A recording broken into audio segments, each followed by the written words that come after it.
Sir இன்றைக்கி ஒரு பிராமின்கிற ஒரே காரணத்தினால உங்களுக்கு இந்த ஹெச்ஆர்என்சி சீட்டு கொடுத்து ஹெச்ஆர்என்சி நியூஸில் சேர்த்துருக்காங்கன்னு சொல்லி ஒரு டாக் ஓடிக்கிட்டு இருக்கு. ஆனால் ஆதவர்ஜனா மறுத்திருக்காரு. நீங்கள் அதை எப்படி பார்க்குறீங்க? ஒரு விஷயம் நல்லா புரிஞ்சுக்கங்க. நம்மளுடைய கழகத்தினுடைய கொள்கை அப்படிங்கிறது மதச்சார்பற்ற சமூக நீதி. அதுதான் எங்களுடைய கொள்கையாக எங்கள் தலைவர் முன்னிறுத்தினார். அப்போ இந்த கொள்கையை ஏற்றுக்கொண்டு எங்களுடைய கொள்கை தலைவராக இந்த சமூகத்தில் இருக்கக்கூடிய சாதிய வேற்றுமைகளை கடைய வேண்டும், சாதிய வேற்றுமைகள் இருக்கக்கூடாது என்று தன்னுடைய இறுதி காலம் வரைக்கும் போராடிய அன்பிற்குரிய தந்தை பெரியார் அவர்களை கொள்கை வழிகாட்டியாக ஏற்றுக்கொண்டு இந்த கழகத்தில் இணைந்து பணியாற்றியவர்கள் நாங்கள். அனைவருக்கும் சம வாய்ப்பு, சம உரிமை கிடைக்க வேண்டும் என்ற நோக்கத்தோடு இந்தியாவில் மாபெரும் சட்ட புரட்சியை ஏற்படுத்திய அண்ணல் அம்பேத்கர் அவர்களை எங்கள் கொள்கை தலைவர்களாக ஏற்றுக்கொண்டு இந்த கழகத்தில் இணைந்தவர்கள் நாங்கள். எங்களுக்கு மதமோ சாதியோ பணமோ இனமோ மொழியோ பாலினமோ எந்தவித பாகுபாடும் கிடையாதுன்றத உறுதிமொழி ஏற்றுக்கொண்டு ஒவ்வொரு நாளும் அந்த உறுதியை எங்கள் நெஞ்சில் தாங்கிக்கிட்டு தான் இந்த கழகத்தில் நாங்கள் இணைஞ்சிருக்கிறோம். அதனால் சாதி பார்த்து, பணம் பார்த்து, மதம் பார்த்து, இனம் பார்த்து, மொழி பார்த்து, எதை பார்த்தும் எங்கள் தலைவர் யாருக்கும் வாய்ப்பு கொடுக்கல. சேவை செய்யக்கூடிய மனநிலை இருக்குதா அப்படிங்கிறத பார்த்து தான் வாய்ப்பு கொடுத்துருக்குறாங்க. சாதியை வைத்து இங்கே பேச வேண்டிய அவசியம் கிடையாது. மக்களுக்காக இங்கே சேவை செய்ய வந்திருக்கக்கூடிய எண்ணத்தை தான் நம்ம பார்க்கணும்.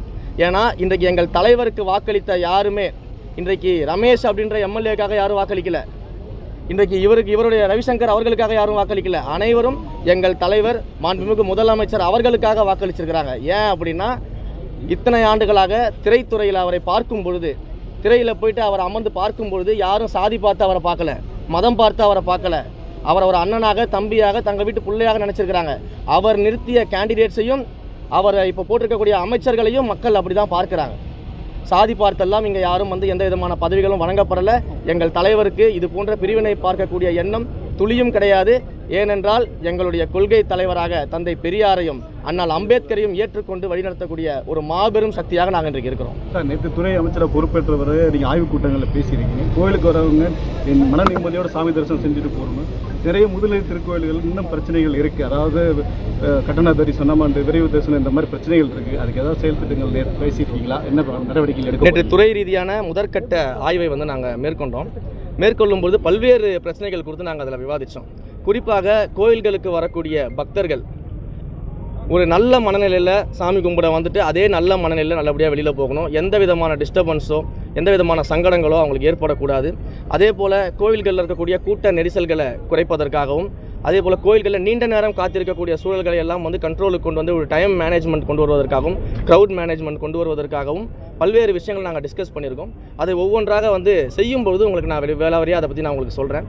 அதே போல் இந்த கோயில் சார்ந்து இருக்கக்கூடிய சொத்துகள், கோயில் நிலங்கள், ஆக்கிரமிப்புகள், இது எல்லாத்தையுமே ஒன்றொன்றாக செக் பண்ணி இதை எல்லாமே உண்மையிலேயே கோயில்களுக்கும் இந்த கோயில் அறநிலைத்துறை மூலமாக மக்களுக்கும் பயன்படக்கூடிய வகையில் அது அனைத்தையும் கொண்டு வரக்கூடிய நடவடிக்கைகளை எடுப்போம்.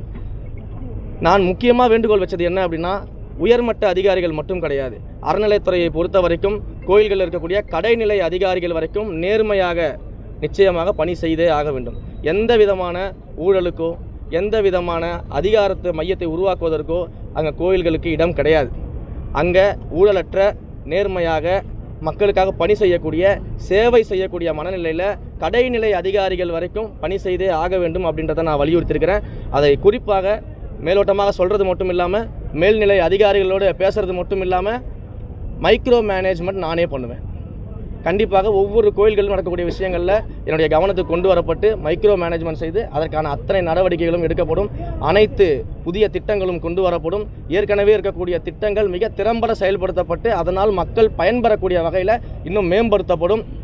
கோயில்கள் சார்ந்து நடந்திருக்கக்கூடிய எந்த கரப்ஷனாக இருந்தாலும் இதற்கு பிறகு அதை எல்லாம் ஒழுங்குபடுத்தி அதற்கான நடவடிக்கைகள் எடுத்து அனைத்து வகையிலும் அனைவரும் பாராட்டக்கூடிய ஒரு துறையாக அறநிலைத்துறை அமையும் அப்படின்றத தெரிவிச்சுக்கிறேன். ஸ்ரீரங்கம் திருவானைக்கோயில் பகுதியில் நீண்ட நாள் பிரச்சனை இருக்குது, அடிமனை பிரச்சனை. அதற்கு தீர்வு காணப்படுமா? நீண்ட நாள் கோரிக்கை வச்சிருக்காங்க மக்கள்.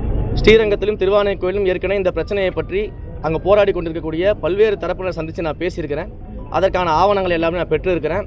அது தொடர்பாக இன்றைக்கு மாலை பார்த்திங்கன்னா மாவட்ட ஆட்சியர் அலுவலகத்தில் ஒரு மீட்டிங்கும் நான் ஆல்ரெடி போட சொல்லியிருக்கிறேன். ஸோ அந்த பிரச்சனைகள் குறிப்பாக விலாவரியாக ஆராய்ந்து மக்களுக்கு நியாயமாக என்ன கிடைக்க வேண்டுமோ அதை கிடைப்பதற்கான அத்தனை நடவடிக்கைகளும் மாண்புமிகு முதலமைச்சர் அவர்கள் தலைமையில் எடுக்கப்படும். கழிவறை வசதிகள் இல்லாமல் வரக்கூடிய மக்கள்லாம் ரொம்ப சிரமப்படுறாங்க.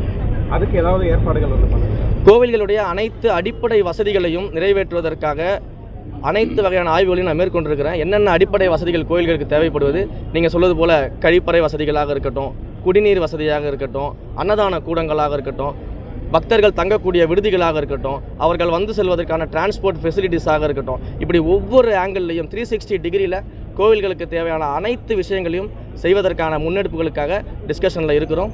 இன்னும் கொஞ்சம் டைம் அவகாசம் கொடுத்தீங்கன்னா ஒவ்வொன்றையும் ஆராய்ந்து அந்தந்த துறை அதிகாரிகள் எல்லாருக்கிட்டையும் பேசி அதற்கான சரியான திட்டங்கள், ஏன்னா நானும் வந்தேன் பேருக்கு 4 திட்டங்களை அறிவித்தேன், நானும் பேருக்கு 4 இனாக்ரேஷன் பண்ணிட்டேன் அப்படின்னு போகிறது இல்லாமல் த்ரூ அவுட் த இயர் எங்களுடைய ஆட்சி இருக்கும் வரை, எங்கள் ஆட்சிக்கு பிறகும் அந்த மெக்கானிசம் தொடரணும், அது மக்களுக்கு பயனளிக்கணும் அப்படின்றதுக்காக வேலை செஞ்சுட்டு இருக்கு. சமயபுரம், ஸ்ரீரங்கம் 2 கோயிலையுமே அந்த மாற்றுத்திறனாளிகளுக்கான வழியில் விஐபி கொண்டு போகிறாங்கன்றத தொடர்ந்து குற்றச்சாட்டு இருக்குது.